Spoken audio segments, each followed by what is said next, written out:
काका ने बताया तो आपने सुना कि सत्संग का कितना बड़ा महत्व है।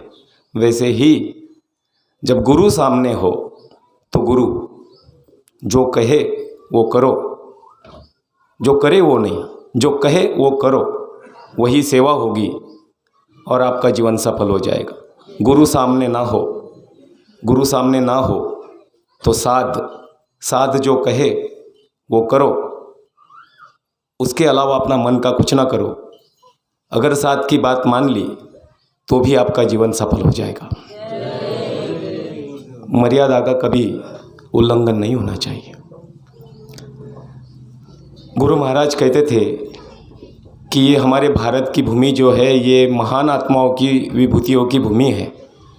हमारा वेद मत और हमारे पुराण हमें ये कहते हैं कि 33 कोटि यानी 33 प्रकार की देवी देवताएं हमारा वेद मत बताता है और ये सत्य है कि 33 प्रकार की देवी देवता है। और गुरु महाराज ये कहते हैं कि बड़े भाग मानुष तन पावा, सर दुर्लभ सब ग्रंथन गावा। ये जो मनुष्य शरीर आप लोगों को मिला है ये बड़े भाग्य से मिला है। जो देवताओं को 33 कोटि प्रकार के देवता है, उन देवताओं को जो नसीब नहीं है वो शरीर आप लोगों को मिला। बात समझने की है। हम देवी देवताओं से मिलने चाहते हैं और देवी देवताओं को मानव तन नहीं मिल रहा है। हम दर्शन करना चाहते हैं। जिन देवी देवताओं की हम पूजा अर्चना करते हैं ये प्रतीकात्मक जो है मानते हैं, लेकिन ये देवी देवताएं वास्तविक में है, लेकिन हम आप लोग इनका दर्शन कभी इन आँखों से नहीं कर पाते।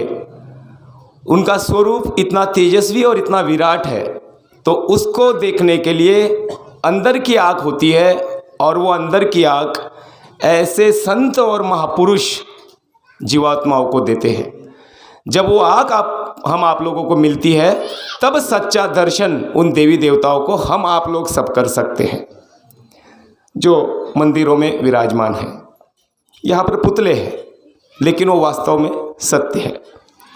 तो इतना सौभाग्यशाली ये नर्तन हम आप लोगों को मिला है, तो हम लोगों को और क्या चाहिए।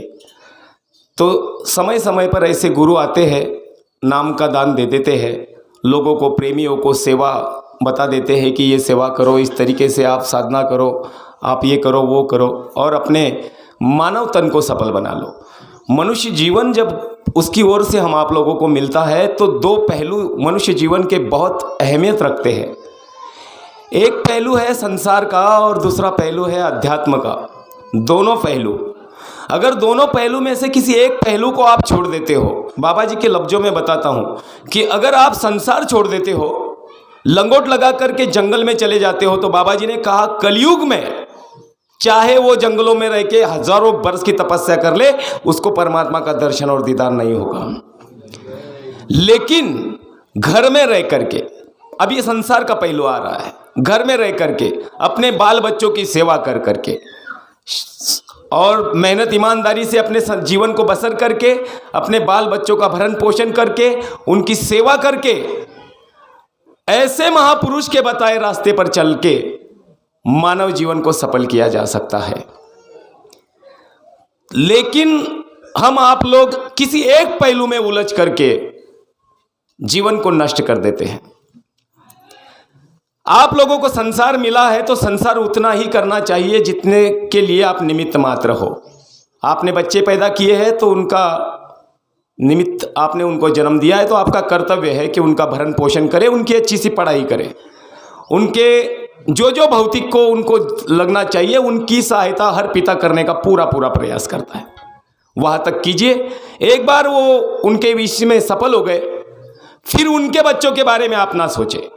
अगर उनके बच्चे के बारे में भी आप सोच रहे हो तो आप संसारी हो, आपका दायित्व खत्म हो गया। जिसको आपने जन्म दिया था वो सक्षम हो गया, अब उसके बच्चों का वो सोचेगा, आप ना सोचो। आप अपना कर्तव्य पूरा करने के बाद ऐसे महापुरुष के बताए हुए रास्ते पर साधना करो। ऐसा अगर आप नहीं करते हो, बताए रास्ते पर नहीं चलते हो, तो आप संसारी चीज़ों में फंसे हो। तो ऐसा ना करो। ये महापुरुष बाबा जय गुरुदेव साहब समय के लिए आए हैं और इन्होंने जीवों के लिए जय गुरुदेव नाम सिद्ध किया है। भाई और बहनों ने आपके बहुत सुंदर तरीके से बताया, बताने की ज़रूरत नहीं है, आपको बता दिया गया है। तो बस आज सुनहरा मौका है, आज की घड़ी सत्संग का महत्व भी काका ने आपको बता दिया।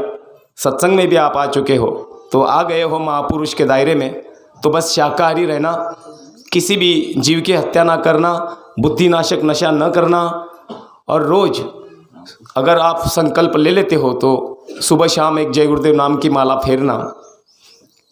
जय गुरुदेव नाम की माला फेरोगे तो गुरु महाराजों ने कहा है कि नामदान तो आपको मिल ही गया है, आपका जीवन सफल हो जाएगा। इन्हीं लफ्जों के साथ सबको बड़े प्रेम के साथ जय गुरुदेव। जय